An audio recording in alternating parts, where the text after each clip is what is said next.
اما تكوني تعبانه بقى وجوزك كده يعمل لك مفاجاه ويقول لك بس ما تحمليش هم افطار يوم الجمعه. طبعا يوم الجمعه ده اليوم الوحيد اللي جوزي بيفطر معانا فيه، فعايزه اقول لكم بقى ببقى عامله له يعني ملذه وطاب يوم الجمعه ده.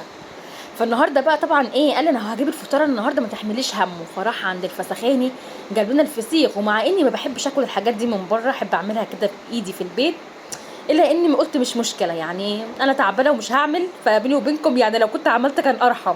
جاب لي الشنطه طبعا فيها فسيخ وفيها سردين، عينات بس كده علشان ايه انا وهو بس، لان ما الولاد بقى ما بيفطروش طبعا معانا الحاجات دي، بخاف عليهم ياكلوا الحاجات دي من بره. المهم يا بنات، طبعا هو عمله له اي كلام، مكروته له بقى كده، ولا في ولا شايل الشوك ولا الجلد ولا الحاجات، طبعا زي اللي انا كنت عامله لكم منزله لكم على الصفحه. اللي ما شافش الفيديو بتاعي فاتوا كتير قوي. شويه بقى ليمون كده من ابو 40 جنيه ده اللي ما فيهوش اي ميه خالص، مش عارفه ازاي ب 40 جنيه ومالي السوق واجيبه وما الاقيش فيه ميه كده. حطي بقى شويه ايه عندك طحينه، حطي الفسيخ كمان من الحاجات اللي يعني ما بحبش افتكس فيها قوي، بحب الطعم يبقى ظاهر اكتر فيه. وشويه زيت، في شويه سردين بقى طبعا كده. تروحي شايله الراس بتاعه السردين، بتطلع معاكي بالجزء اللي هو الجوه بتاع البطن ده، وتشيلي سلسله الظهر بالشوك اللي على الجوانب بالشكل ده. طبعا السردين من الحاجات اللي ما عجبتنيش قوي، لان انا يعني مش عارفه حاساه كده لونه مش اظرف حاجه من جوه. المفروض يبقى عامل زي الزبده كده، وبعدين يبقى لونه افتح من كده، ما يبقاش فيه حاجات السودا دي. مش عارفه ده بصراحه، ممكن يبقى قديم او بقاله كتير، مش عارفه، بس يعني احنا يعني ايه، كلنا منه وشغال، بس مش احسن حاجه عجبتني. شويه ليمون برده كده كتير، كل الحاجات محتاجه ليمون كتير، بس مش الليمون اللي انا جايباه ده، اكيد انا ما عدتش اجيب الليمون ده تاني. شويه فلفل بقى كده، عايزه تحط طحينه لانه السردين من الحاجات اللي بتبقى مملحه قوي. وزيت برده كتير كده علشان ايه، الزيت يعني راعي رسمي كده في كل الوصفات دي. بعد كده طبعا هي رنجايه واحده، بس بصراحه الرنجه من الحاجات اللي طعمها حلو قوي اللي عجبتني.